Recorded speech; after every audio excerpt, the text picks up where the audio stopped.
No, Jasper. Jesus. He just loves headphone wires. Has he chewed through another set? No, he was just starting to when I sat down. Expensive tastes. Welcome to Screens of the Stone Age, the podcast where scientists review movies about prehistoric people. I am Josh Lindell. I'm a PhD student studying Neanderthal teeth, and I'm here with my co-hosts. I'm Dr. Kimberly Plomp. I am a bioarchaeologist. I study health and disease of the human skeleton and human evolution. And I'm Dr. Ross Barnett. I worked in polygenetics, looking at the DNA of extinct species. And today we're taking a look at the classic 1968 movie, The Planet of the Apes, or just Planet of the Apes. Last episode we did Futurama, which was set in the future and not in the Stone Age, and once again we're doing a movie that's set in the future and not in the Stone Age. So why are we doing future movies now? Is that our thing? Yeah, I guess. That's a good question. It's all tangentially linked somehow. I guess we could argue that, initially he thinks that he's crash landed on a kind of inverted commas primitive planet that's run by apes, which had, a parallel society kind of going on. So, I mean, that sounds like special pleading, but it's a cool film, and it has some archaeology in it towards the end. Mm-hmm. Interesting to see how non-humans do archaeology. Yeah, definitely has human and primate evolution and archaeology, so it definitely relates to our topic. Mm-hmm. Kim, you say that you've never seen any Planet of the Apes movies before, ever. Never. I don't know why. I just avoided them, and I don't know why. So there's a major twist at the end of the first movie, but because this movie is so old, I knew the twist long before I'd ever seen the movie. Is that true for you as well? Yeah. I mean, that's a pretty famous scene, right? Since you're the one who has never seen it until now, do you want to be the one who summarizes this one? Sure. Okay, so it starts out with 4 humans, modern humans, in a spaceship that was really funny to see. It looked like a kid's, one of those kids' prop things. But anyways, it starts off probably the most boring way a movie could start off, which is with an insufferable man monologuing to himself with a monotone voice. And then they go up to sleep in what you assume is like cryogenic chambers so that they can sleep on the rest of the way to Earth. And they've been gone for 700 Earth years, but they haven't aged. So there's some time difference in how time relates in space. And their quest is over, so they're heading home to Earth. And then we don't know what happens. They crash, and the cryogenic chambers of 3 of them stay intact, so they wake up in an ocean or body of water. One of their colleagues is dead and aged, decomposed, giving it an idea of how long they've been asleep for, or in crash for. They swim to land. They don't find any organic life until they find a plant, which they immediately rip up. And then they walk farther, and then eventually they find a cornfield with other modern humans that are dressed in what you would presume to be Stone Age type clothing, but they don't seem to talk. They seem quite, inverted quote, like primitive themselves. And then they're hunted down by a group of apes who have the persona and ability that you would put on with modern humans. So they have horses and weapons and clothing. And they're atrociously kidnapped and took into what you assume is slavery. It's very, very human-like, the way that the apes are treating them. And then this guy, the insufferable man, is put into a research container where this other ape scientist, who's a chimpanzee, is going to study his cognition. And then because he can speak, they think... this is way too long. Ross, you're way better at this. Because he can speak... She wants to study him because he's different than all the other humans on their planet. So she thinks he's special. He tries to communicate that he came from space. They think he's crazy. The upper class of people are orangutans, and they're kind of the spiritual leaders. They try and stop the truth about this man being able to speak come out because it would just destroy their entire religious view and the building blocks of their culture and the power that these upper class spiritual leaders have. And then eventually they escape, and it all comes down to the fact that at the very end, spoiler alert, he finds out that it was planet Earth all along. What? So what happened was that humans had that there was a nuclear war of some kind, that they've destroyed each other, and then it kind of evolution started again. But this time it was the three species of great apes, so the orangutans, gorillas, and chimpanzees that evolved civilization. That's a great piece. I think you got all the kind of key points. I love this film. I mean, I don't know, but you say you've never seen it, Kim. I don't think I've never watched it all the way through. It's one of those films that I've always sort of seen like bits off or turned on halfway through and then watched a bit of it, like as a late night student, that kind of thing. So it was quite fun to just watch it all the way through. I didn't know that it was such a social commentary and commentary on human nature. I when I like hearing about it, I just thought it was going to be one of those boring war type movies where everybody's fighting and stuff. So I never really paid much attention to it. But it actually makes a lot of comments on human nature, human violence, religion, civilization. It's really good. I mean, it's layered like an onion. It definitely kind of holds up even now. I mean, there's so many ideas kind of jam packed into it that that it seems to have a lot of fun with it. I mean, it's the screenplay was written partly by Rod Serling, who did The Twilight Zone. So twist ending, classic kind of Twilight Zone kind of motif, but also the writing's really good, and the film itself still fully stands up. I mean, it's a really good film. Yeah, well, and it's still stuff that we're dealing with today. Yeah, humans exactly. are terrible. They're kind of evergreen concerns.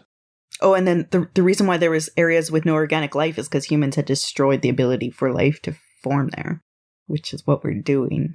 I agree. It's a classic for a reason, and I've seen it many times, and I know I like it. And still, when we decided to watch it, I'm like, oh, I got to watch it again. It's an old movie. It's going to be slow. And then I got into it, and like 20 minutes in, I'm like, this is great. I could watch this again and again.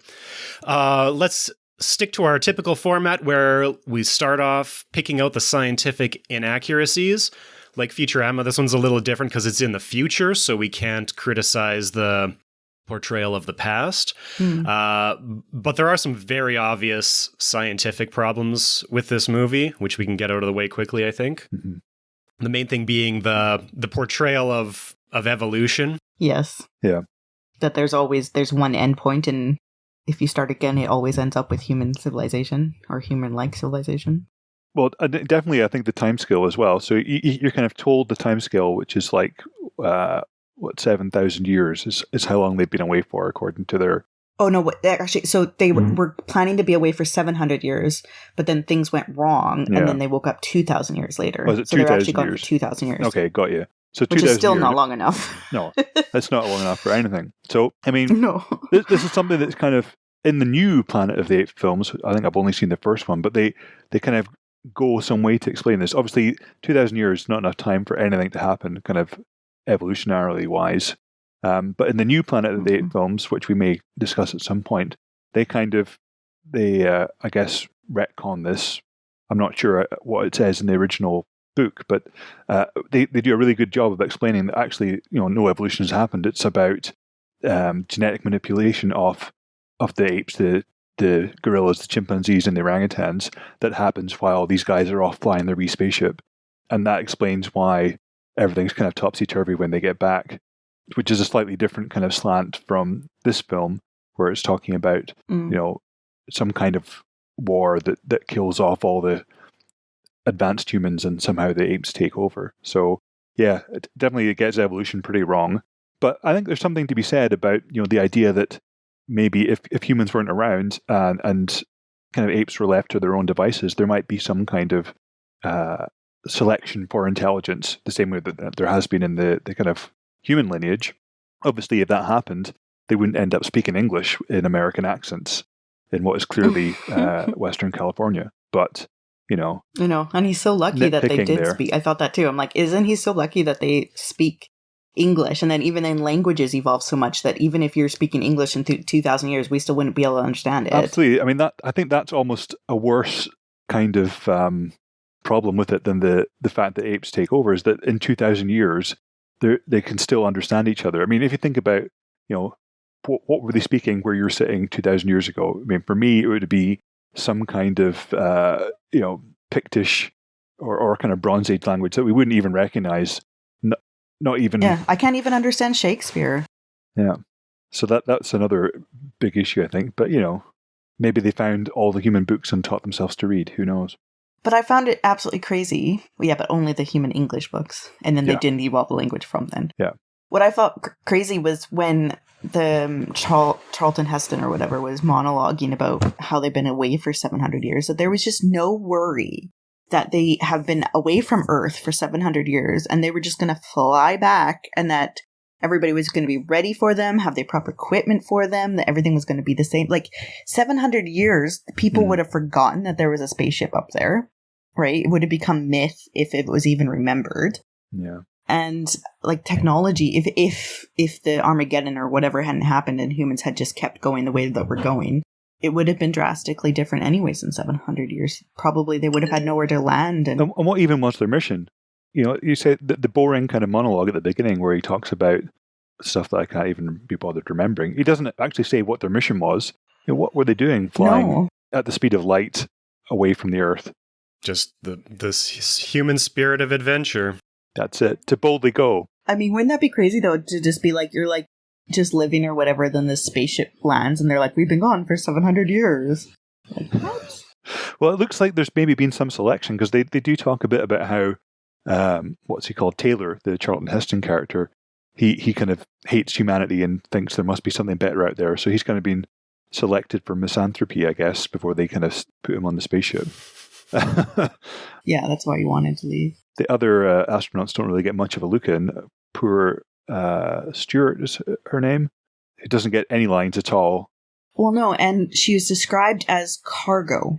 She was the most important cargo. Yeah, and their Eve. And their Eve, and she was lost, and she was beautiful, and so that was a really great loss. Yeah, it's really icky. Also, who was planning this mission? If they were trying to bring along, enough for a viable human population, you would bring more women and less men for a start. Yeah, you would need, if anything, 3 women, 1 dude. Yeah. Or just 3 women and some turkey basters for semen. Exactly. That is what you do. An all-women crew and just very small samples of a variety of options. Yeah. But yeah, this film definitely does not pass the Bechdel test. I think we could say that for certain. No. There's no other human female characters and only 1 chimp female character. No, there's a female character. That's his mate. But she never speaks and she just follows him around. Oh, sorry. That speaks, I should say. Sorry, yeah, Nova. Yes. But yeah, I loved in the spacecraft at the beginning, Charlton Heston is smoking. Like, Yeah. Oh yeah, smoking a cigar. Then he puts it in his pocket when he goes into cryogenic freezing. I'm just going to go into this pure oxygen environment and I'll have my just put out cigar in there. I mean, Jesus. Mm-hmm. It's probably the heat from his smouldering cigar that causes Stuart's stasis tube to break. Well, what I found interesting was they said that she had been dead for a year. And I'm guessing that they made that distinction based on her rate of decomposition, because she was desiccated and stuff, right? So, and she died because her container broke in the fall. But they woke up when their container opened. So if her container broke and let the equilibrium of that environment change, wouldn't she have woken up? And then wouldn't she have you would have found her like clawing the glass before she died, or she would have woken up and gotten up? How come it broke to the point that she died, but she didn't wake up? My understanding was it broke at some point in the kind of 700 years that they were going to initially be traveling back. I assumed it was when they crashed. Because I think the crash is when the other guys get sort of rejected out of stasis, and then they discover that she's dead. Oh, okay. Because yeah, it wouldn't make sense. I think it's worth trying to sort out the timeline a little bit, because we got a lot of timey-wimey stuff because of the relativity. So, relative to Earth, they've been traveling for 2006 years, but in their own experience of time, I believe it's supposed to be 18 months. Right. So I think they described that they've been asleep for 18 months, but her pod malfunctioned after about 6 months, so she had been dead in their experience of time for about a year, which is why she was basically mummified. I don't think that they were supposed to be, well, they weren't frozen. I keep saying cryogenically frozen, but it's some sort of stasis, right? Mm-hmm. Yeah. So I think that their mission lasted about 18 months that they were on the ship. But relative to Earth, because of time dilation, they had been traveling for 2,000 years. I got a lot of notes trying to keep track of the timeline. It's actually pretty complicated, and I think that was a really good part, especially for 1968. That would have been a really interesting thing. So did they go missing for 1,300 years then? Because they thought they would be landing soon and it would be 700 years since they left. So there's a 1,300-year gap that they didn't account for. So whether was that accidental or was that just bad math at some point? He says 700 years in his opening monologue, but then after they crash, he looks at the clock, the Earth time clock, and realizes that they've been 2006 years since the year they departed on Earth. So they didn't experience that 2,000 years because their stasis doesn't preserve them indefinitely. It just, kept them alive for the duration of their experience of time in the mission, which was, I think, about 18 months. But were they planning on coming home after 700 years or were they planning on coming home after 2,000 years? I don't know if they really mention, well, like they're planning on coming home is, because Earth time is moving, because maybe we should stop and sort out what we know about relativity, make sure we know what we're talking about. So basically, when you move closer to the speed of light, your experience of time changes relative to somebody who's going slower from a different perspective, right? This is the way it works. Yeah, that's E equals MC squared, right? Yeah. Yeah. So because they're moving at close to the speed of light, time is moving much, much more slowly for them relative to the people they left behind on Earth. So they've experienced roughly 18 months on the ship since they took off, but on Earth, it's been over 2,000 years since they took off, which is set in 1972, which I think is optimistic that they thought they could be traveling to the constellation Orion in 1972. But that's the optimism of the time. Yeah, right. Well, I mean, it is pretty amazing that this movie was made a year before we landed on the moon. So I suppose we could be traveling to different constellations if we kept up that pace of innovation from the 1960s. Yeah. So the timey stuff is all timey-wimey, and I don't know if the math all adds up, but as a non-physicist, it seems relatively realistic to me as far as I understand it, right? Yeah, I think so. I get your question, Kim, is did they plan to be back after 700 years, or did something go wrong and they actually had that extra 1,300 years added on? And it's not, I don't think it's made particularly clear. It could be that whatever it is that problem they had that caused Stewart's stasis tube to malfunction could have also, slowed them down slightly, and then their time would pass, more time would pass, or maybe it sped them up. No. Maybe it slowed them down as they're returning to Earth, because it also depends on which direction you're moving away from your frames of reference. So as they're moving towards Earth, if they slowed down, then more time would pass as they get towards it.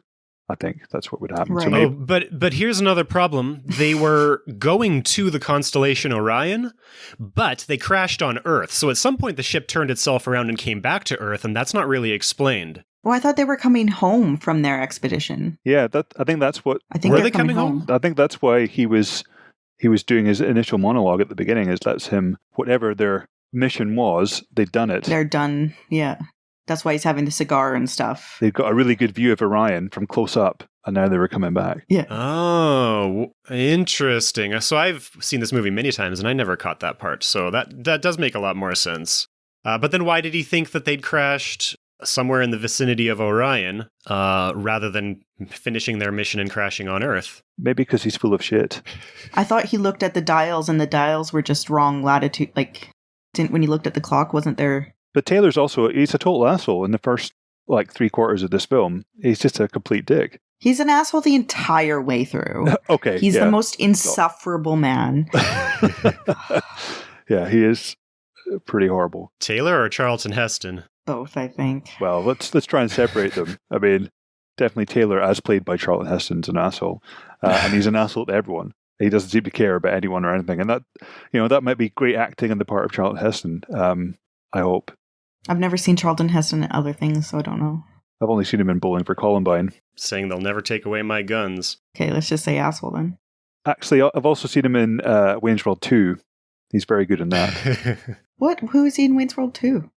He's Wayne complains about how they've got a crappy actor for one of the small bit parts. I think he's like a garage mechanic who has this little monologue, and so Mike Myers like boots the original actor off and gets Charlton Heston in to do this really dramatic monologue where he kind of gazes into the distance and talks about how he once knew a girl. But yeah, it's really funny. Okay, that's pretty funny. He's making fun of himself. That's funny. Yeah, Wayne's World 2 is a great film, and I won't hear it said otherwise. I would never. Good. If only we could figure out how to review that for this podcast. But yeah, he is really horrible, and I mean, I think that's maybe how they try to sell it, that why were these people chosen for this mission? Maybe nobody wanted to hang around with them on Earth, so they just stuck them in the rocket. But, well, I mean, the other guys hardly said anything, but... Yeah, though it was, apart from the poor dead woman who was there as cargo, it was interesting to see that they cast a diverse group of actors for the crew, which was great. And although the black guy was the first one to die after the woman. Yes, it's very much of its time. But and it's interesting to see the kind of great strides that Star Trek had made in that same kind of way in terms of future equality amongst different human groups. And Star Trek came out like a year or two before this did. So I think you have to sort of see the handprint of Star Trek in this as well. And Dodge seems to be the most. He doesn't say very much. He doesn't get a chance to say very much, but he seems to be the most likable of all the crew. And unfortunately, he gets killed fairly early on as well. And then stuffed and put in a museum. That was a great scene. I mean, wow. I didn't remember that at all. But when you see that, you're like, oh my God. And that still packs a punch, like 30, 40, 50 years later. We still do that too. And it seems so disgusting to see a human have that, but we have stuffed apes in museums. Mm-hmm. Oh. Yeah. The mirror. Look in the mirror. Well, it'd be worse than that. There's been cases of stuffed people as well, Oh, I know. So,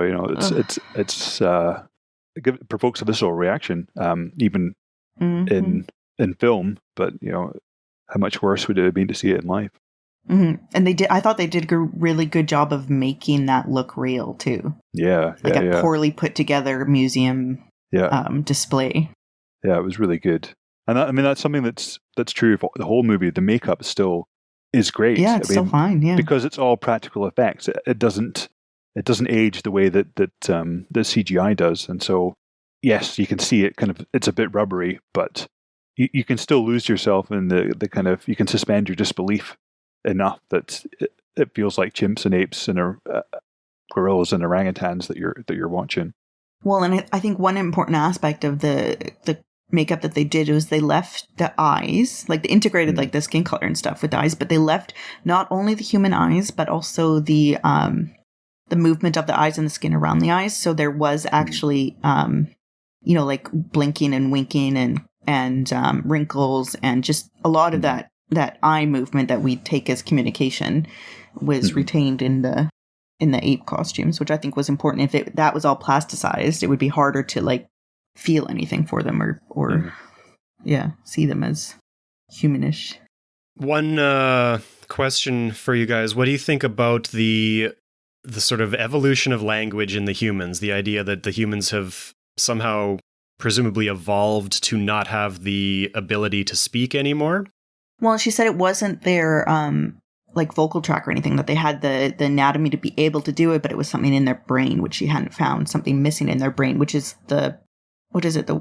something loca Broca's area and Wernicke's area. Broca's area, yeah. So maybe that was damaged with the nuclear fallout or whatever. But would that affect evolution? No, I think there's nothing to be learned about evolution from this film. Essentially, it's very much the sci-fi of kind of social ideas rather than hard sci-fi. Yes, and definitely, like as we were saying before, the kind of explanation that the later films, the sort of 2010 films, do is that it's not an evolutionary change, it's a genetic modification, it's something that's human directed that causes the gorillas and the chimps to speak. And then I think it also talks about, rather than a nuclear war, like a kind of engineered plague that escapes, which causes the extermination of most of the humans. And so it would be easy to kind of explain away their lack of speaking as some kind of effect of the virus that's got out, which means that they can't speak. Or you could explain it as, you kind of get the idea that the humans are sort of almost kind of domestic animals for the apes in the ape society, or kind of almost commensals, I guess. They kind of complain about how they come in and raid their crops and that kind of stuff, and they don't stay in the jungle. So you could maybe see that there'd been some kind of selection for either, being quiet, so that they wouldn't alert the apes to come and kill them or something, though this would be over a much longer time frame. Or perhaps even the apes themselves had only gathered together the quietest humans and bred them together for whatever reason, to stop. Well, there's a whole subplot about how the idea that human can talk is really anathema to the apes' religion. So maybe they bred talking out of them so they wouldn't be disturbed by it anymore. But they made a point, because that's what she was trying to show, is that, and the orangutan doctor, Gaius, the famous guy, the Zing doctor, Dr. Zaius. Zaius, yeah. He said, the one guy said, well, what is she trying to show with her research? And he was like, she's trying to show that humans can be domesticated. And they laugh. So if they had bred them to not speak, then that would indicate that they were domesticated to some extent, or that the apes knew that they could be domesticated. True. But then if you look at the domestication with humans, I mean, many people don't realize that cows are domesticates because the wild form is extinct, or some people don't realize that dogs and wolves are the same species, because the kind of understanding of domestication isn't really as widespread. They domesticated us and then people forgot. Yeah, maybe. So it would be like if we forgot we domesticated cows and then they just kept coming around. Yeah, just like that, probably. I mean, we're trying to find explanations for something that doesn't really.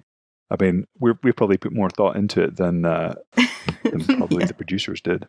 Well, I think one of the reasons that this movie, even though it gets evolution entirely wrong, one of the reasons that it still works and holds up really well is that they don't claim to have the answer to how this happened. They're what's her name? Zira. Dr. Zira is a chimpanzee animal psychologist who studies humans. And Dr. Cornelius, her husband, or her partner, is an archaeologist studying ancient civilizations.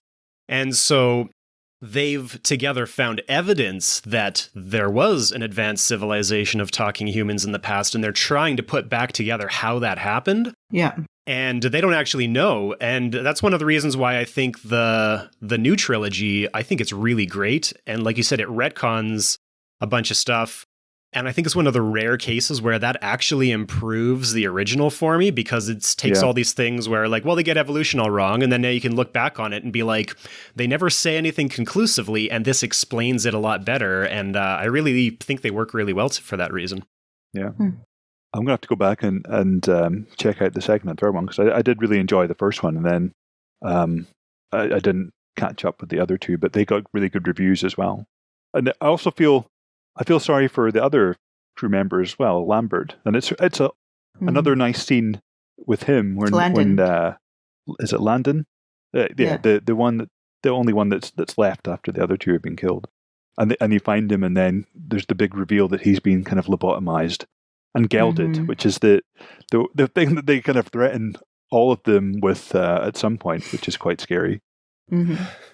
There's so many kind of good scenes that are really kind of resonate even like now, and obviously have found a huge place in culture. I mean, Futurama that we talked about in the other episode, it's often kind of parodying stuff from Planet of the Apes. The Simpsons does it really well too. Mm-hmm. And like in the A Clockwork Origin episode of Futurama, we've got a talking orangutan professor of evolution, or professor of creationism, which is clearly modeled on Dr. Zaius, which is nice. Yeah, I didn't realize when we reviewed Futurama how closely Dr. Banjo was modeled after Dr. Zaius. Yeah, I thought that too. But should we talk a bit about the kind of archaeology I mean, you guys are more qualified to discuss that than me, but it looks like quite a good mock-up of how a real kind of archaeological dig in a cave site would have been done, which is nice. It looks basically like the sites where I work, down to the, in some cases, handmade or homemade wooden ladders. Mm-hmm. Yeah. And then the bones in the cave were funny, though. I don't know what that cranium was. A lot of flowstone. That was my explanation. A lot of flowstone over the top of it. It looked like an ape-dog hybrid. Well, it kind of looked like Dmanisi, the big skull from Dmanisi, a little bit, I thought, which is early Homo erectus. Except for with way more prognathism. That I think it's the fifth skull from Dmanisi's got a pretty big face. Mm. But this film's way before Dmanisi was excavated, though, isn't it? Mm-hmm. Yeah. Wow. Maybe they knew something about evolution that we don't. But yeah, I think one thing I definitely remember from this film, from having seen clips of it over the years, and that stuck with me, is the talking doll. I mean, I think that's a fantastic bit of writing, a fantastic kind of denouement for the whole kind of theme of the film.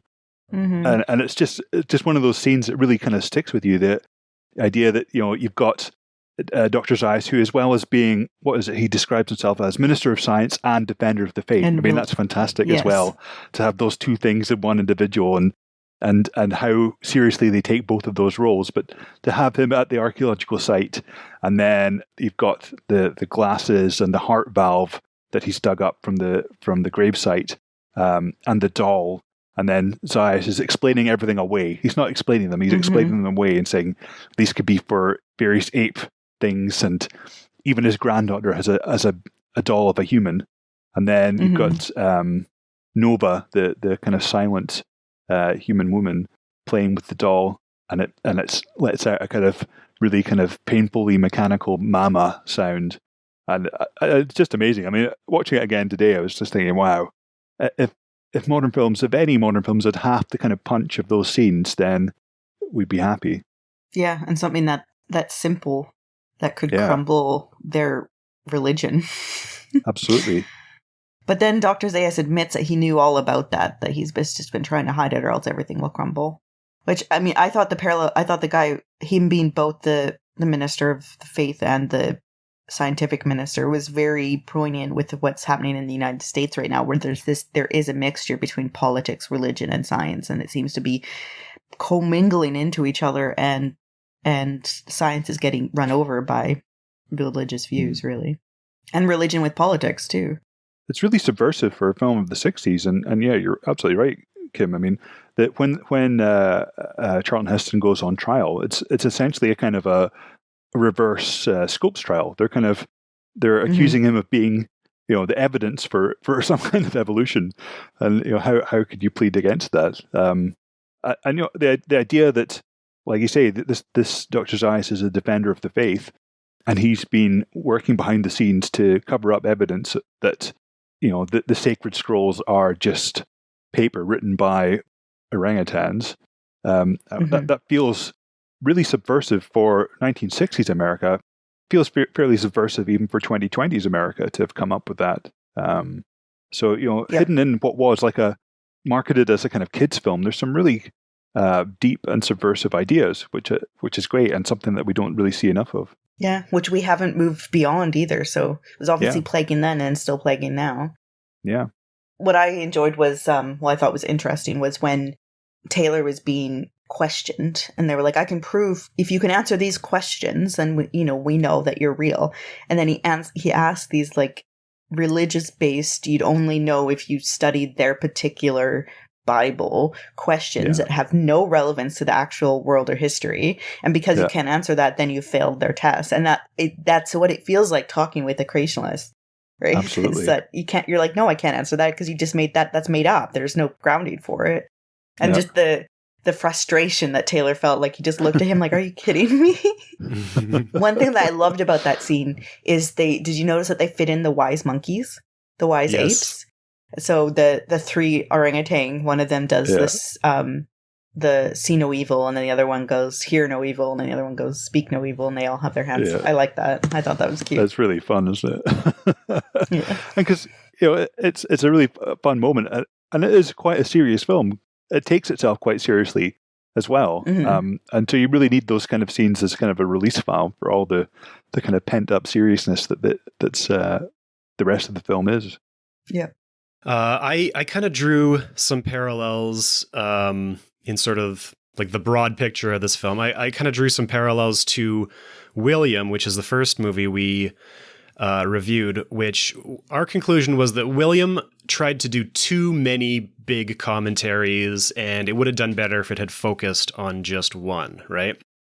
This movie also has at least 3 major sort of thought-provoking themes, and somehow I feel like it does them all really well, and it really works. It does them all really well, yeah.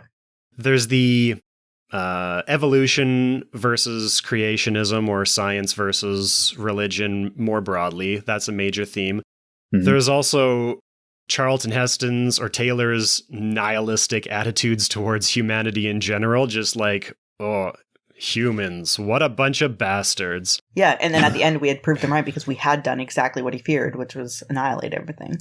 And not only that, but we can see that the ape civilization now has taken on the role of humans, and they look back on, they look at humans as a mythological evil, and yet they're doing all the same evils as humans by killing all the humans and capturing them and experimenting on them, and in the end destroying the evidence so that they can keep perpetuating this myth and subjugating humans. And so it's quite a bleak ending. We see Charlton Heston realize that humans are the worst, and at the same time we realize that the apes are now perpetuating that same cycle of being the worst. And then there's finally also the theme of animal rights and the way we treat animals, which is relatively prominent, and shifting our perspective to see how awful it would feel if the tables were turned. And so those are pretty broadly different themes that are all intertwined really well, and I think it does them all really well, even though like it doesn't feel like it's trying to do too much, even though it does a lot. I think the difference is good writing. Yeah, that's definitely it.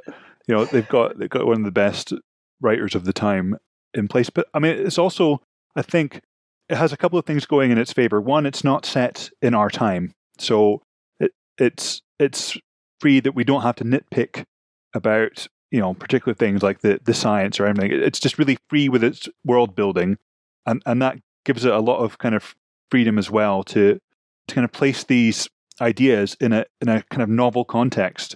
And so we're not kind of questioning them as they're coming up. It's only kind of as we're putting it together that these themes are kind of subtly introduced to us. It's interesting. Yeah. Another thing I think is because it has so much social commentary, it feels a lot more like allegory than like a realistic sci-fi. I was actually thinking about Animal Farm when I was thinking about why the apes were bipedal, because in Animal Farm, you don't question it when the pigs start walking on 2 feet, right? It's a symbolic gesture.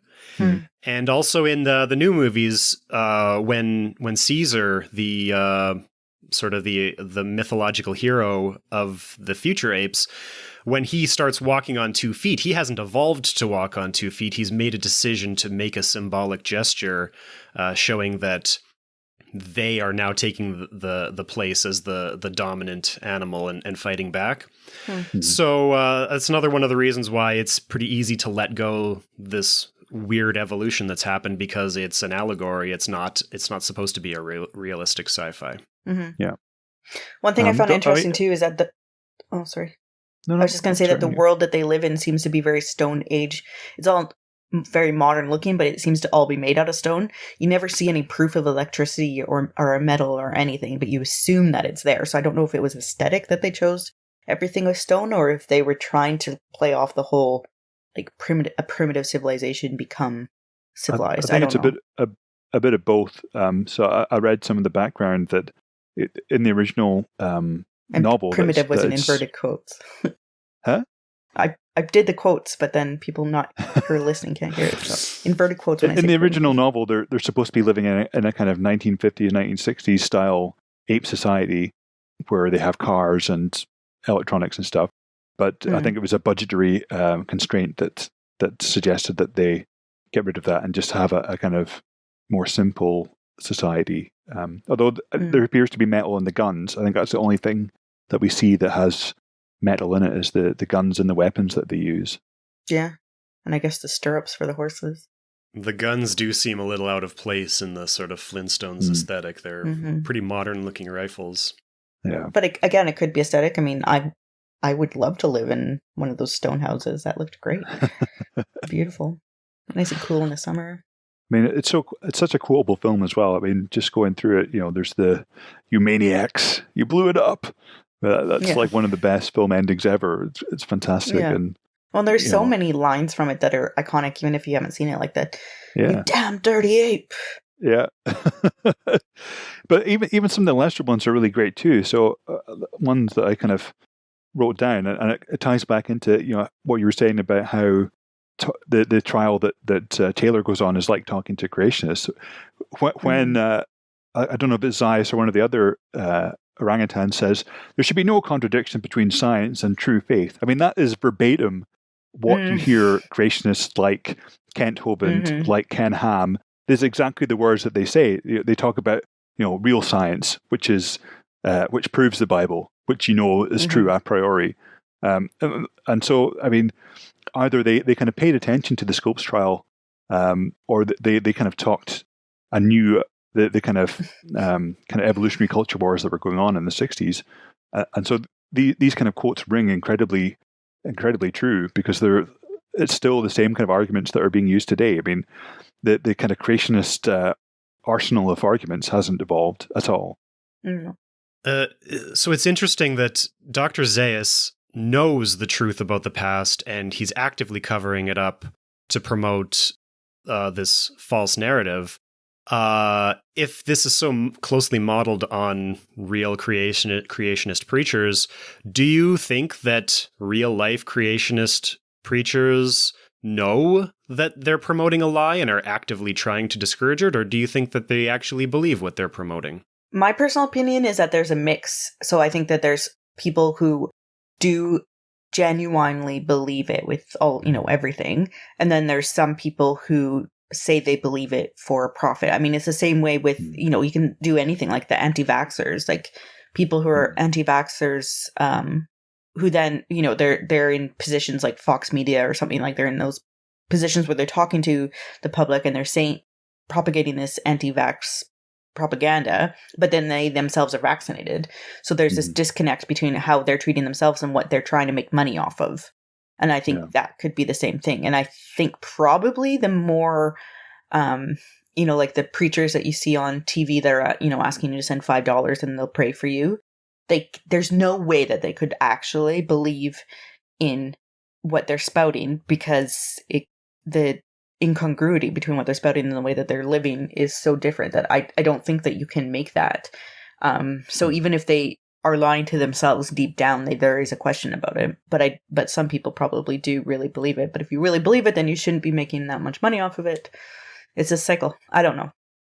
Never mind. I take it back. I have no idea. I agree with Kim. I think it's a really great question, one that people should ask themselves. I mean, and I agree with Kim as well, that I think that the lower level, you're kind of, what would be the word?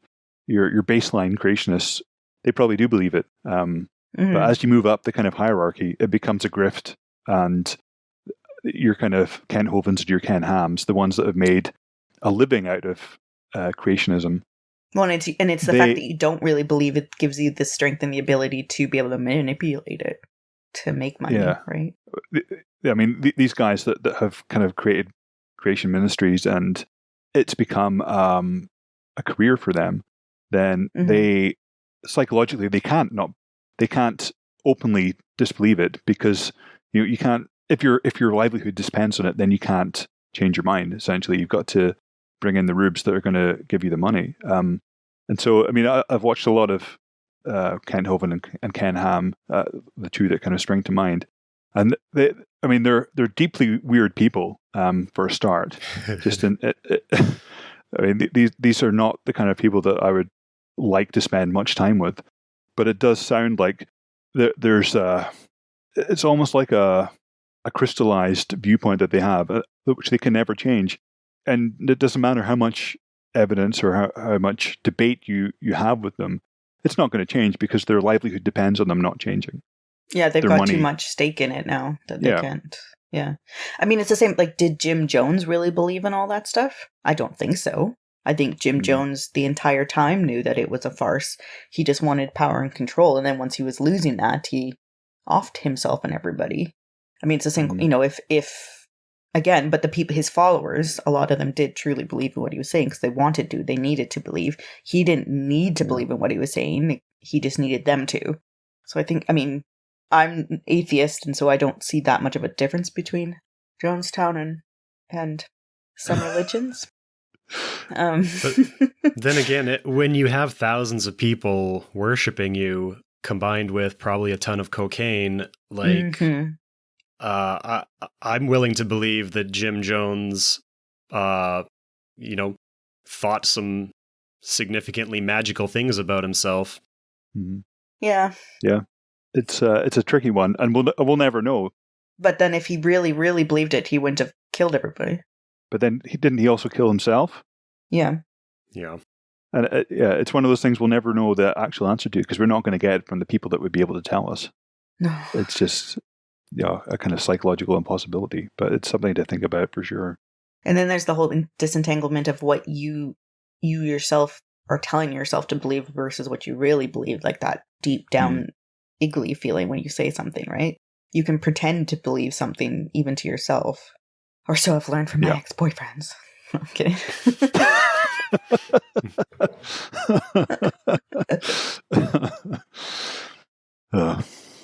This movie has a lot of really deep themes in it, which I guess I wasn't expecting. I really just thought it was going to be kind of a quirky, boring sci-fi movie. Yeah, I was surprised as well, having never watched the whole thing all the way through. But I also wasn't really prepared for so many gratuitous shots of Charlton Heston's arse. I don't think that was entirely necessary, but there we are. I mean, it's also quite weird that you arrive on a planet that you don't know anything about, which has no life, and you decide that the best use of your time is to go skinny dipping with your mates. That would not be my first. No, I would want to make sure what was in the water. Yeah. But, they'd also just gone through the desert, and it was the first sign of something Earth-like, so you might have been overwhelmed with it. Even if you died doing it, that might have been a good way to go, right? Enjoying True, the swim. if they only had 72 hours left anyway, yeah. Yeah. But what I found funny is that when they're walking up and they're like, are those scarecrows with those scary X's? I don't know that I would ever approach something like that, because I'm like, that's never in the world of anything has those things like that been a good sign, like a welcoming come this way sign, right? They obviously didn't work either, because if they were meant to scare them away, they did exactly the opposite. Well, I think because it's the no-go zone, nobody's there, so I think it was probably just to keep people in. Yeah, don't go past it depends which way you're traveling. So they're kind of traveling from the Forbidden Zone into the kind of ape territories, and it's meant to be seen as from the ape territories into the Forbidden Zone. Yeah, because nobody else is in the Forbidden Zone, right? Everything's dead except for that one plant that they ripped up right away. I was like, what? It's like the opposite of WALL-E. I mean, how good a job? Why do they actually need to have big scarecrows when you can see there's bugger all in the Forbidden Zone? But why do you need to bother having scarecrows tell people don't go in there when you can see that for miles around there's nothing? I don't know. Not even that tiny plant that those people recklessly dug up. Yeah, and then just walked away with. One thing that I found that I thought was quite interesting, like first was the human group when they came in to steal all the corn. That's way too large of a group to sustain themselves without agriculture or something, I think. Right? Like that would have to break up into 2 or 3 groups to sustain a smaller like population like that. But then also, is that community of apes that we saw, is that the only living community civilization on the planet? Is everything else dead zone? Or is this some weird little thing and then outside there's other stuff going on outside of this one zone? And then if that is all it is, it doesn't seem that very, very big. So again, that's not enough of a population size to keep a civilization like that going. It's like the opposite problem. There's not enough of them to keep that going. If it is that small of a size, because it looked like the size of like a university campus, right? When they pointed at the map. Those are good points. Yeah, the map kind of suggests that they are the only ones, and they're kind of hemmed in by this forbidden zone. But it could be like outside of this forbidden zone. So if it's the nuclear war and there's this targeted central area, and then everything else, and then somewhere in that is this livable zone that the apes evolved in, and then outside of that is this more unlivable zone for whatever reason. Outside of that area, you could just still have people living 2,000 years on like normal life, and they just like the place in the Ukraine, Chernobyl, people just don't go in there. It's not good, and they don't even know about the crazy ape civilization in there. Like there's this whole, I don't know. That's what I was wondering. And what's happening with the rest of the planet? Yeah, but I think we find out a little bit in some of the sequels, don't we? I don't know. I'll have to watch. Well, I don't know about the original 4 sequels, but in the modern trilogy, it starts on the West Coast, and the first one here is obviously based on the East Coast because the Statue of Liberty is there. So that does imply a spread of the apes across all of North America from east to west, at least. So then what's the dead zone? Just that one shore? I mean, presumably in the first movie here, it was maybe like a bomb blew up New York, and so like the central area around New York was irradiated or something. Yeah, that's what I thought of it. So wouldn't that be crazy to go into the Chernobyl zone, or if once people started to go back in, and if there was just this whole crazy civilization of newly evolved beings that were like running their whole thing, and they didn't know that we lived outside of the dead zone, and that would have been crazy. Well, they do talk about animals and plants that are still living around Chernobyl that are thriving better than they expected they would, right? Like wolves and stuff. Well, life finds a way. Yeah, and it's purely because there's such a limited human population there that it just shows you how little it takes in terms of the release of human pressure for wildlife to bounce back. So they've got moose and wolves and foxes and things that are kind of fairly rare in densely human populated areas. And a lot of plants and stuff doing well too, right? Yeah. How much did you guys think that Dr. Zira was based on Jane Goodall? Did you notice that? Mm-hmm. Like a reverse Jane Goodall. I guess we need to know a bit about this sort of timeline. I mean, when did Jane Goodall do her work in Gombe? Was that before this? I mean, how it was old early is Jane 1960s. Goodall? Yeah. Okay. Cool. Then yeah. And Jane Goodall went through the same experience as Dr. Zira. Jane Goodall was radical in that she was giving her chimpanzees names and assigning them personalities. And the old men said, you can't do that. You're ascribing a womanly interpretation onto this and interpreting too much emotion that doesn't exist because animals don't have feelings or personalities. Yeah. And Dr. Zira is doing the same thing. She's like, these humans can think and have personalities. And they're like, I find this offensive. Did she call any of her chimps bright eyes? Because that's something that sounds familiar now you mention it. I might have to look that up. I don't know. I think it was all names. I found it interesting that each 3 of the great ape species, non-human great ape species, had different personality characteristics that seemed, like the gorillas were the aggressive, soldiery security, and the orangutans were the higher up faith leaders and all that, and then the chimpanzees seemed to be more of the emotional, abstract thinkers and scientists and stuff. I thought that was quite interesting that they did that. And that's something they expand in some of the other, definitely in the later kind of, I guess they're prequels. They have a bit more about that, don't they, Josh? I think. Sorry, I wasn't listening. I was reading about Jane Goodall's chimpanzees' names. Yeah. I think there's also a scene at the beginning when the female says something and Cornelius is like, well, they're not going to listen to a chimpanzee. Yeah. So that there is a distinction in class between the species. What was your question? You missed it. You'll have to listen to it to... One of Jane Goodall's chimps was named David Greybeard. I think that seems sort of similar to Bright Eyes, so that might be what you're thinking of. I don't see one named Bright Eyes, though. I mean, Diane Fossey named her gorillas, too. All right. And that was later than this movie, though. Yes, I'm sure Brute names her orangutans. But yeah, I mean, and Jane Goodall showed that they were using tools and organized thinking and community stuff. So that was a lot of her first publications. Is that it? Could be. Yeah, that could be it. So where do we put this one? We have to put it on the list with, we have to put it on the list with California Man. I would say, has to be done. For me, it's Encino Man, Ice Age, then this one. I'd put this one up there. But I'm starting to forget which ones we've watched now. Yeah, we're not going to be able to. Well, we'll have to start we'll do like a tier list episode or something.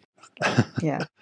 But I guess if you don't remember it, then it's probably... I don't know. I might not just in terms of how enjoyable it is still to watch it, but in terms of kind of cultural importance, I might have to put this one above Encino Man and Ice Age. Yeah. Really? Yeah, I mean, it does make more of a statement. Yeah, if we found ourselves, 50 years after Encino Man still quoting it, and which is quite possible, I think, and having it inform our understanding of paleoanthropology, then yes, I'd put Encino Man back at the top. But I think Planet of the Apes has earned it a top spot. Okay, I was going by just enjoyability of watching, so I think I would be much more inclined to sit down and watch Encino Man again. Josh? I mean, I think I would always rather watch Encino Man. Probably, like, it's a bias. I started off knowing that Encino Man's my favorite movie, so. But I agree that Planet of the Apes holds up really well, and because of the cultural influence, it's got to be one of the top movies that we're ever going to review, right? Yeah.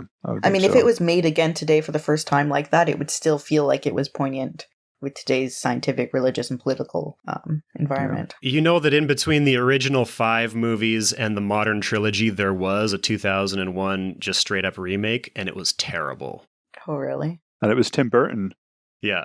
I haven't seen that one. Have you seen that one, Josh? Oh, yeah, but a long time ago, and it's not good.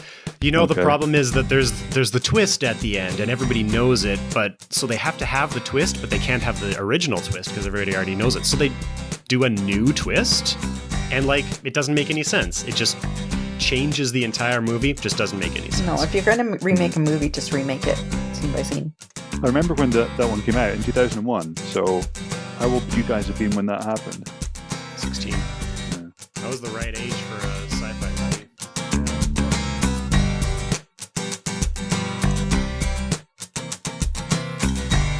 Thanks to David Bach for designing our cover art. You can see more of his work at dkbach.com. Screens of the Stone Age is supported by the Paleoanthropological Society of Canada. Find out what Canadian paleoanthropologists are working on at pasc-scpa.ca.